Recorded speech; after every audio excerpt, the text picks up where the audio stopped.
Oke, assalamualaikum warahmatullahi wabarakatuh. Sebelum eh, melanjutkan perkuliahan, saya menyampaikan selamat menunaikan ibadah puasa kepada teman-teman yang sedang menjalankan ibadah puasa. Tentunya ini jam-jam kritis, ya. Cairan tubuh sudah banyak berkurang. Saya harap semangatnya masih semangat 45 dan konsentrasinya masih ya 80% lah ya. Atau sudah ada yang sangat menantikan azan maghrib seperti saya. Ya, karena sebelumnya ngabuburit kita habiskan dengan JJS, jalan-jalan sore, jalan-jalan santai, sekedar cari camilan ataupun makanan berat. Sekarang beda ya, karena kita harus di rumah saja, jadi ngabuburit kita tahun ini sangat berfaedah dengan kuliah. Ya, semoga menjadi amalan tersendiri bagi kita di bulan puasa ini, gitu ya. Oke, masuk ke materi perkuliahan. Kalau sebelumnya sudah dipelajari tentang jenis-jenis habitat, kemudian habitat availability, dari sekian banyak habitat apakah semuanya digunakan oleh organisme atau ada semacam preferensi habitat yang menjadi pilihan organisme. Dan yang tidak kalah penting untuk dipelajari adalah apa isinya habitat itu, ya. Tergantung skop penelitiannya, apakah dia skalanya individu ataukah dia populasi ataukah dia komunitas. Yang jelas spesimen itu harus dikoleksi dan diidentifikasi terlebih dahulu. Pertemuan kali ini kita akan mendiskusikan beberapa hal, tidak jauh-jauh dari 5W1H seperti yang lain gitu ya. Yang pertama adalah definisi apa sih koleksi itu, apa sih identifikasi itu, kemudian mengapa harus dikoleksi, mengapa harus diidentifikasi, apa tujuannya, kemudian di mana bisa mengidentifikasi, setelah diidentifikasi di mana sampel itu disimpan, kapan sebaiknya spesimen atau sampel itu diidentifikasi, dan siapa yang berhak melakukan identifikasi. Kemudian yang terakhir adalah bagaimana proses identifikasi itu sendiri dilakukan. Karena skop kita adalah biologi, sehingga koleksi dalam hal ini adalah koleksi taksonomi. Koleksi sendiri menurut Kamus Besar Bahasa Indonesia, itu definisinya adalah kumpulan, baik yang berhubungan dengan studi penelitian ataupun tentang cara dan sebagainya mengumpulkan koleksi itu, ya. Cara untuk mendapatkan spesimen atau objek penelitian,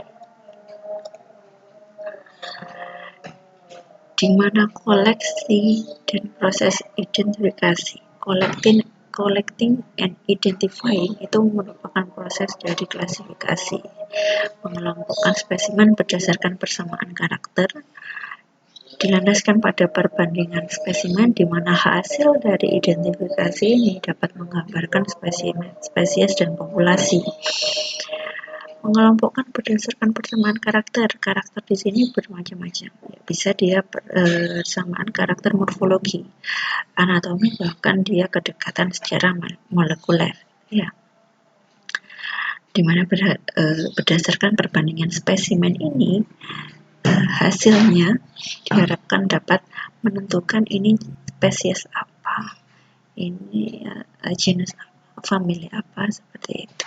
Seperti yang telah kalian lakukan pada praktikum baik itu tumbuhan, taksonomi tumbuhan ataupun taksonomi hewan, vertebrata dan invertebrata, ya. Selanjutnya, untuk apa sih sebenarnya dikoleksi? Ya, Ya, tujuannya adalah untuk menginventarisasi keanekaragaman. Seperti yang kita tahu bahwa Indonesia ini kan diversitasnya sangat tinggi. Kemudian belum lagi akhir-akhir ini faktor lingkungan sangat berpengaruh ya terhadap organisme. Yang pertama adalah menginventarisasi keanekaragaman tadi. Setelah menginventarisasi, koleksi ini kan akan disimpan dan bisa sebagai sumber catatan flora dan fauna, baik itu di Indonesia ataupun di skop yang lebih kecil di Taman Nasional atau di tingkat kabupaten atau bahkan di tingkat Universitas Jember. Itu sebagai inventarisasi keanekaragaman yang selanjutnya bisa digunakan sebagai sarana edukasi masyarakat tentang biodiversitas. Selanjutnya yang saya sampaikan tadi hubungannya dengan perubahan lingkungan. Kira-kira perubahan lingkungan yang seperti ini akan berdampak enggak sih terhadap organisme yang menempati habitat tersebut? Itu tujuannya dilakukan koleksi dan identifikasi spesimen, di mana nantinya hasil dari identifikasi itu bisa disimpan, bisa di lab seperti yang di laboratorium zoologi dan botani ya, di prodi pendidikan biologi yang akan digunakan untuk media pembelajaran tentang taksonomi tumbuhan, taksonomi hewan, atau bahkan bisa disimpan di museum. Dari museum itu, koleksi di museum merupakan hasil publikasi penelitian di mana hasilnya sebenarnya dapat diverifikasi berdasarkan pengetahuan dan teknik terbaru. Maksudnya seperti ini, ilmu pengetahuan itu kan terus berkembang, apalagi sekarang identifikasi secara molekuler. Bisa jadi misalnya spesimen A dulu termasuk genus tertentu gitu ya, namun ada verifikasi berdasarkan teknik molekuler, bisa jadi dia akan tergolong menjadi genus B.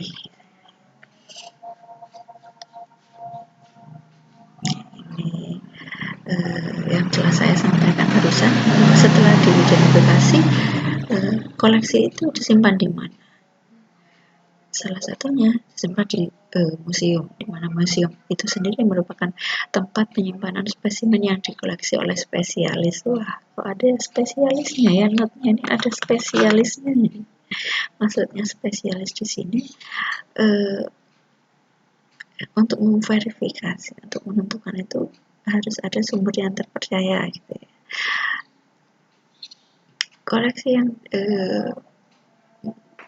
Koleksi yang ditempatkan di museum itu sudah diverifikasi oleh spesialis, termasuk spesimen-spesimen yang kakak tingkat Anda sudah hasilkan, misalnya bimbingannya Pak Fendi tentang kepiting, itu diverifikasi di LIPI terlebih dahulu, ada verifikatornya di LIPI, dan bahkan ada spesimennya yang sudah disimpan di Museum Zoologi di Bogor gitu ya, sebagai catatan untuk menginventarisasi bahwa di Taman Nasional Baluran itu ini loh yang ditemukan jenis-jenisnya, ini loh, seperti itu. Museum berfungsi sebagai pusat dokumentasi seperti tadi yang sudah saya sampaikan, bisa juga sebagai sarana edukasi tentang biodiversitas bagi masyarakat gitu ya. Tentang koleksinya, koleksi spesimen pada geografi luas membutuhkan usaha dan waktu yang lama. Ini berkaitan dengan metode untuk koleksi, di mana untuk mengkoleksi pada skup yang luas itu jelas dibutuhkan usaha yang lebih besar dan waktu yang lebih lama daripada koleksi pada skup yang lebih sempit. Ini adalah beberapa contoh koleksi spesimen di Museum Zoologi yang tidak hanya di Bogor, bisa dilihat di kebun binatang, bahkan di prodi penelitian biologi juga. Bahkan kalian sendiri sudah membuat insektarium dari kemarin perkuliahan entomologi gitu ya, atau hasil-hasil dari praktikum lapang itu sudah beberapa diinventarisasi di lab dan bisa dilihat. Kemudian yang ketiga adalah who. Siapa yang berhak untuk mengidentifikasi? Jadi di sini ada tingkat-tingkatannya, tingkatan yang pemula itu identifikasi ke kelompok atau grup, lebih ke penggolongan yang tidak sampai ke spesies gitu ya. Menggunakan manual book, bisa menggunakan kunci identifikasi, textbook, handbook, field guide, ataupun monograf. Yang jelas prinsipnya itu seperti yang tadi disampaikan di awal, berdasarkan kemiripan morfologi. Karena kalau untuk ke molekuler itu kan tidak semua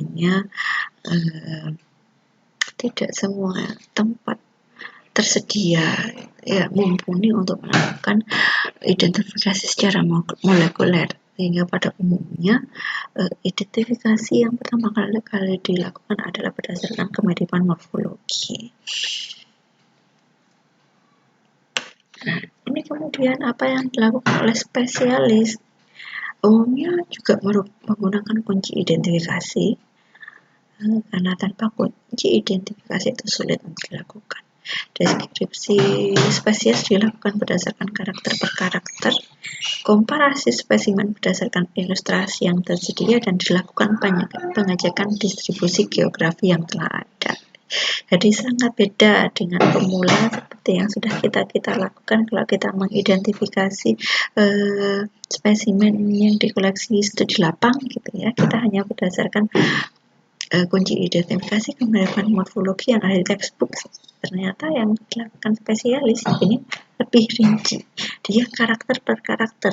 Misalnya dari dekapoda, dari di sana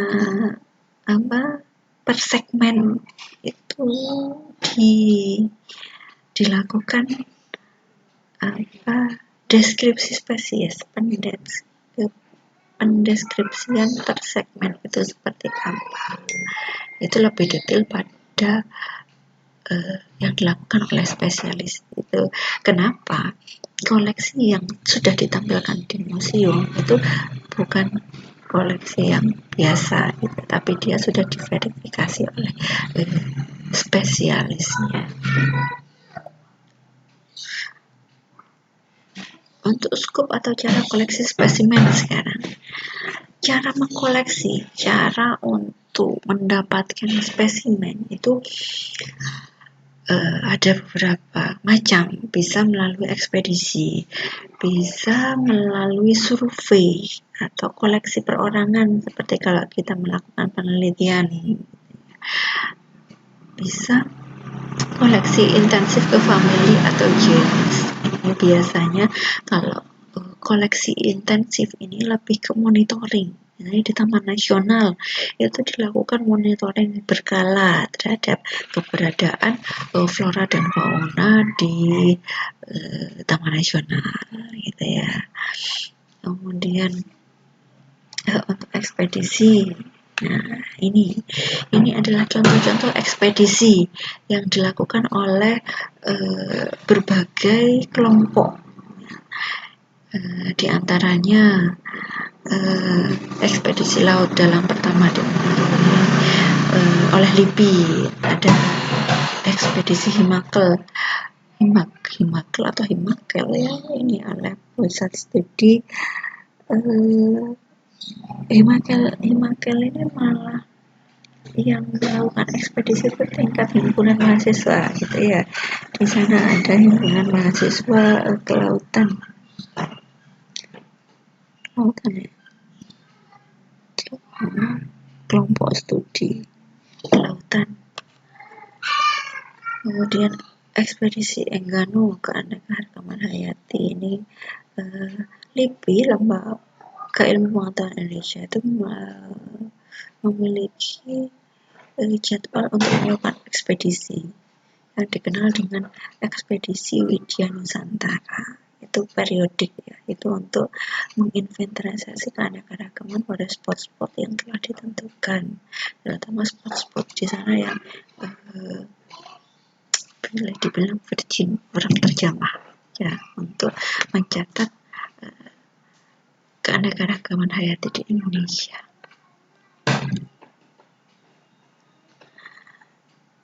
Selanjutnya adalah how. Proses koleksi dan identifikasi sampel itu seperti apa? Di sini meliputi beberapa hal. Yang pertama adalah pertimbangan dalam koleksi spesimen. Yang kedua, teknik koleksi spesimen atau teknik sampling yang dilakukan. Yang ketiga, pengawetan atau preparasi sampel. Yang keempat, sorting dan identifikasi spesimen. Yang kelima, labeling. Yang keenam adalah cataloging dan juga penyimpanan atau housing. Kita masuk yang pertama, pertimbangan dalam koleksi spesimen.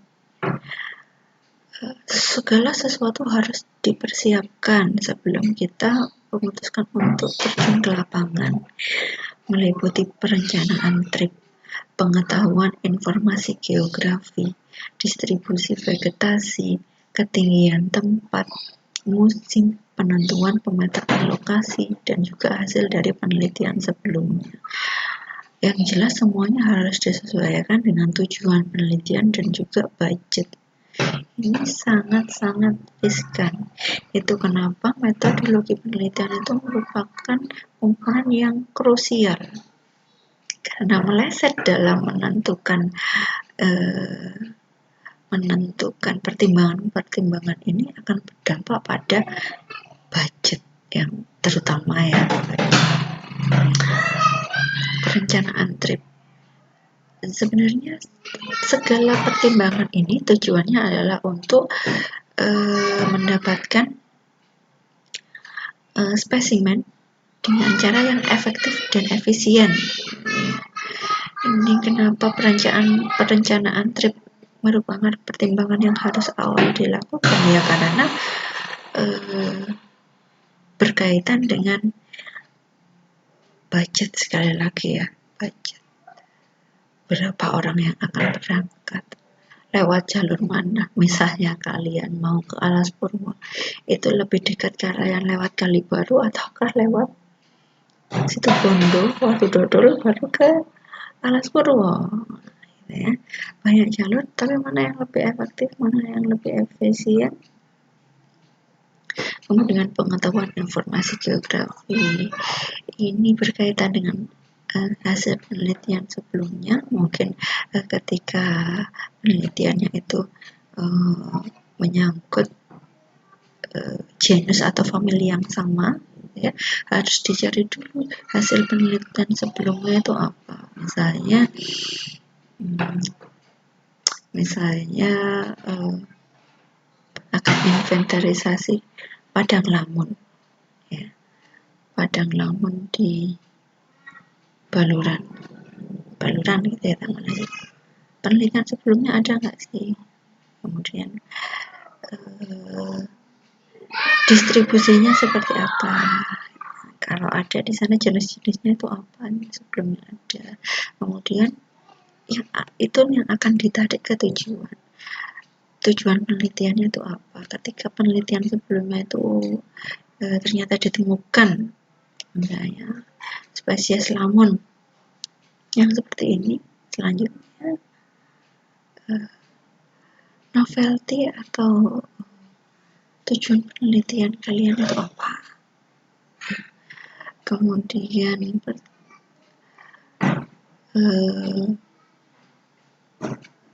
distribusi vegetasi ini untuk yang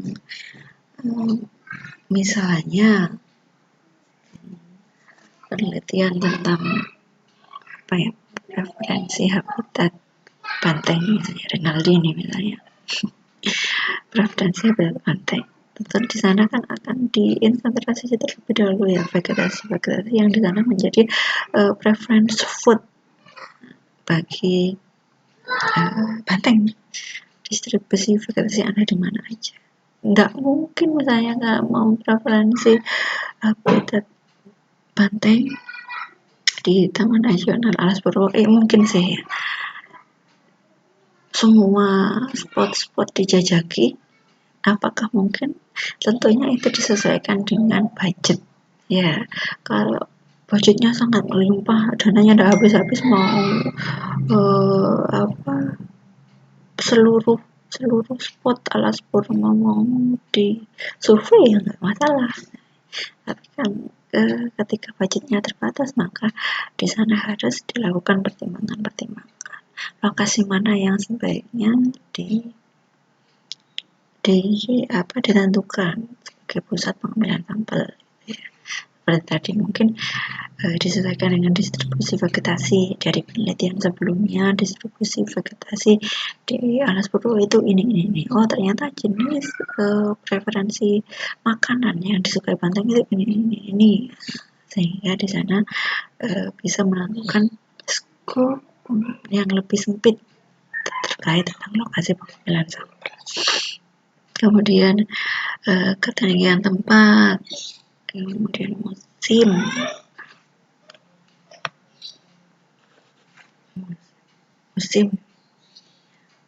ini akan diambil di musim kemarau atau musim hujan gitu. Itu menjadi pertimbangan tersendiri.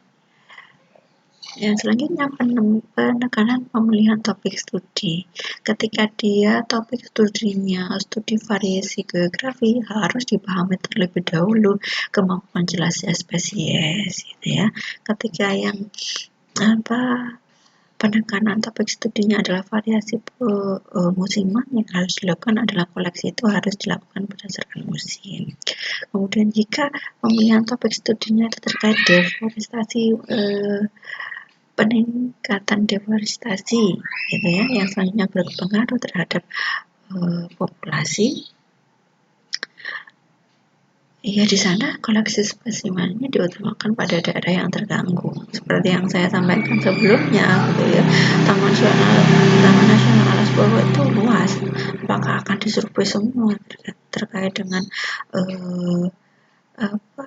jika topik kajiannya adalah deforestasi akibat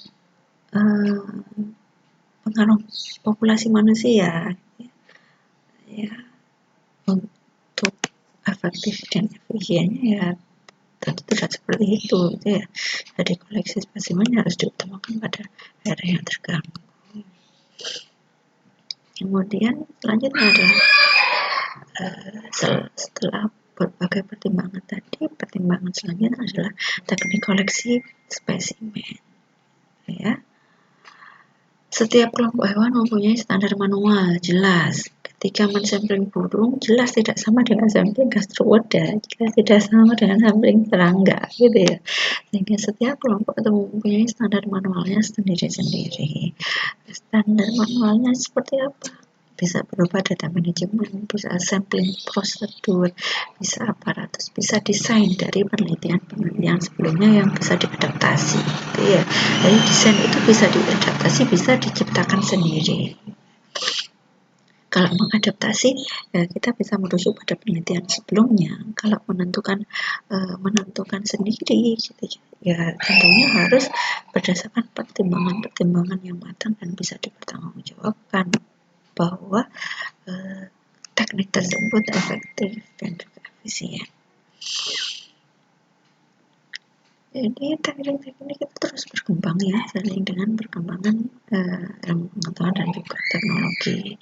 Misalnya dalam hal penangkapan burung, kemudian ada UV lamp untuk koleksi serangga, kemudian juga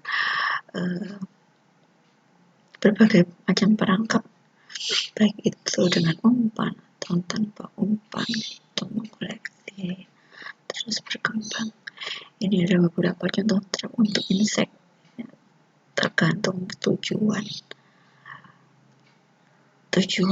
apa, kemudian teknik sampling yang diterapkan apa itu berbeda pada masing-masing spesimen yang akan dikoleksi. Ini untuk vertebrata beberapa contohnya. Ini untuk sampling ular gitu ya. Kemudian Tronet injection system, ini biasanya untuk menembakkan obat bius untuk mamalia besar yang berbahaya. Ya, yang jelas semua peralatan itu berkembang ya seiring dengan perkembangan ilmu pengetahuan dan teknologi. Ini bentuk-bentuk sampelnya sudah dipelajari ya di kuliah mata kuliah apa nih ya, yang buat spesimen itu apa namanya, saya lupa kuliahnya. Ada preparat hormon keseluruhan tubuh, contohnya adalah nyamuk ya, itu bisa larva nyamuk bisa dibuat preparat hormonnya, hormon. Kemudian sampel bagian tubuh bisa kulit, rambut, bulu, kuku, tulang, anatomi berupa histologi, biokimia, histologi molekuler, koleksi dalam fase hidup larva, pupa, imago, bahkan koleksi parasit yang tumbuh pada tubuhnya ya. Kemudian muncul pertanyaan, mengapa bagian-bagian tubuh merupakan komponen penting dalam identifikasi? Kira-kira kenapa? Ya karena salah satu proses identifikasi itu menggunakan kemiripan morfologi ya. Ya di sini sehingga bagian-bagian tubuh merupakan komponen yang penting dalam proses identifikasi, apalagi untuk jenis-jenis spesies yang misalnya langka seperti harimau Jawa, elang Jawa yang di sana sekarang itu kan masih perdebatan ya, sebenarnya ini masih ada apa sudah punah. Kadang-kala hanya ditemukan potongan rambutnya aja, ditemukan kukunya aja, itu bisa diidentifikasi secara molekuler sebenarnya ini punyanya siapa, ini rambut manusia atau rambut harimau. Selanjutnya adalah pengawatan atau preservasi spesimen. Setiap takson dengan cara atau teknik berbeda. Ya, tadi seperti halnya teknik koleksi tadi berbeda-beda setiap hewan. Pengawatannya pun berbeda ya. Setiap takson memiliki teknik yang berbeda-beda. Tujuannya apa? Menjaga spesimen dari serangan hama, cendawan, oksidasi, bleaching karena sinar matahari. Nah, ini maksudnya adalah sampel yang dikoleksi itu bagaimana caranya bisa bertahan lama, bagaimana caranya bisa digunakan untuk sarana mengedukasi masyarakat. Dia kan harus selalu awet gitu ya. Ya. Kemudian kalau hasil kalian sampling di lapangan, begitu selesai koleksi itu kan biasanya ada sampel yang langsung diidentifikasi di tempat gitu ya, ada yang dibawa pulang dulu ke lab. Nah, bagaimana caranya menjaga agar bagian tubuhnya itu tetap tidak rusak gitu ya. Itu ada cara-cara untuk mempreservasi atau pengawatan sampel. Awetkan basa biasanya menggunakan etanol 70% atau formalin, ini maksudnya 30% ya, 3%. Formalin 30%. Atau nanti masih dicek lagi ini. Atau kombinasi gitu ya. Untuk yang ini nanti saya cek kembali. Kemudian untuk awetan kering, sinar matahari, panas dari oven, bisa pining dan pembentangan sayap serangga seperti yang telah kalian buat ya, insektarium. Sinar matahari biasanya ketika kalian membuat herbarium, di sana bisa diawetkan. Di sana kan harus dikeringkan kan herbarium itu ya. Di sana bisa menggunakan sinar matahari untuk mengepres dan mengeringkan. Embedding ini menggunakan parafin ya, spesies tersebut ditanam atau jika kalian ingin mengamati histologinya itu kan adanya berapa irisan melintang daun gitu ya, itu kan harus ditanam dulu ya di parafin untuk selanjutnya diiris.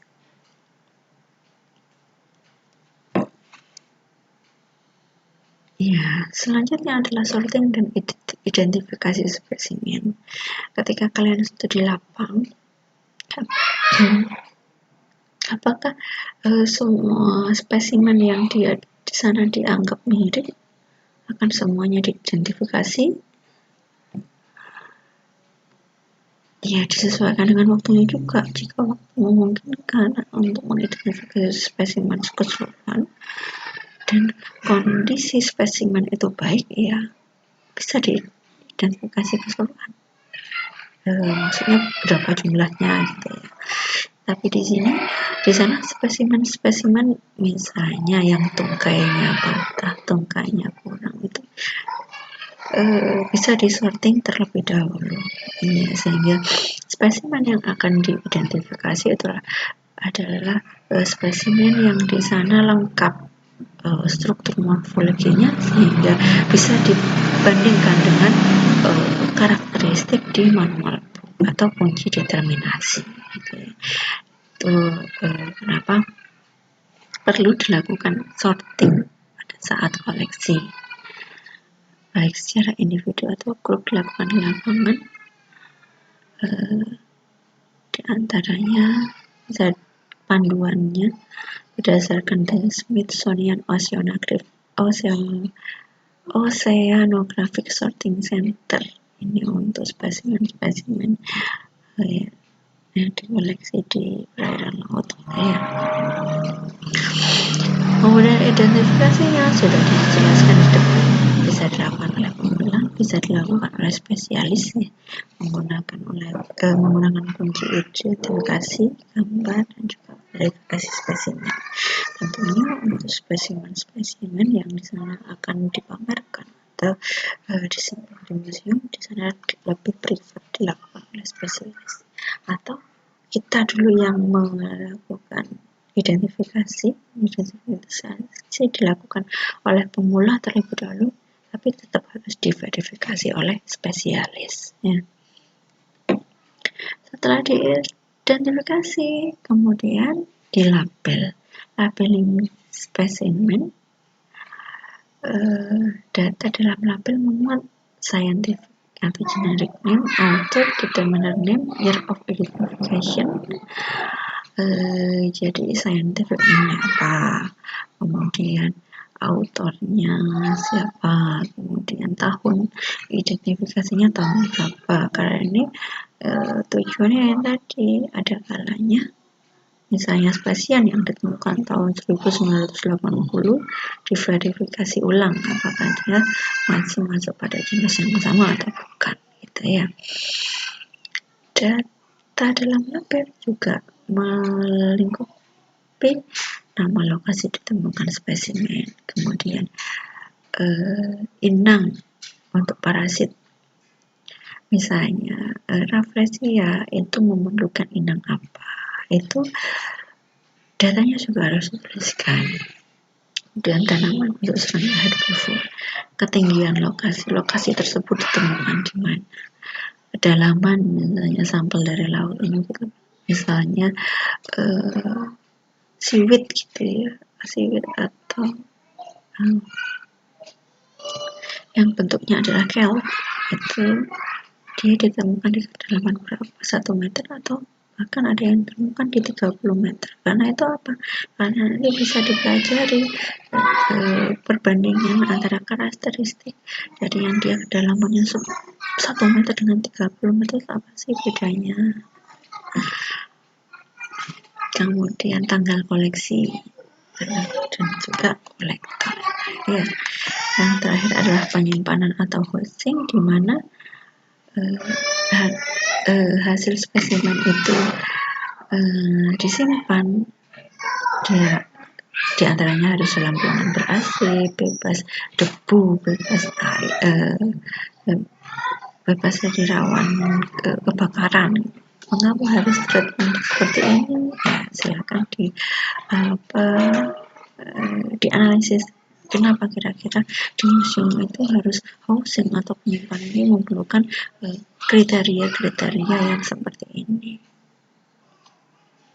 Selanjutnya katalogi.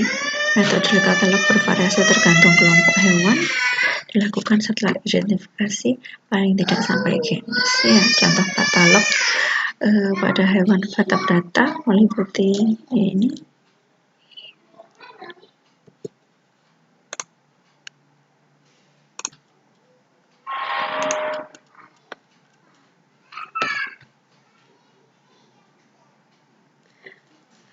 Ya, lanjut ya. Ini katalogi. Kode katalog entries hewan vertebrata memuat ini beberapa contoh katalogi.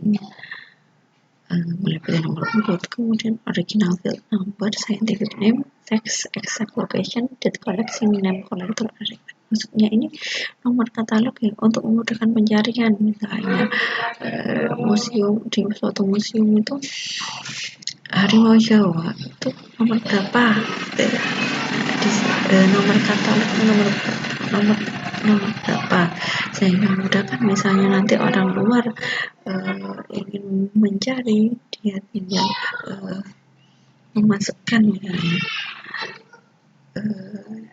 seperti kalau kalian mau filter gitu ya, kalau belanja di Shopee itu kan ada filternya gitu ya, lokasinya mau yang mana, milih star 5 atau star 3 atau star berapa gitu ya, itu untuk memudahkan pencarian itu dilakukan katalogi ya.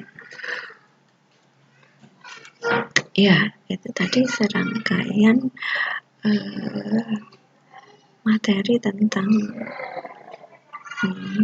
koleksi dan identifikasi sampel. Selanjutnya apabila ada pertanyaan kita lanjutkan pada forum WA group. Ya, sekian untuk materi koleksi dan identifikasi sampel. Assalamualaikum warahmatullahi wabarakatuh.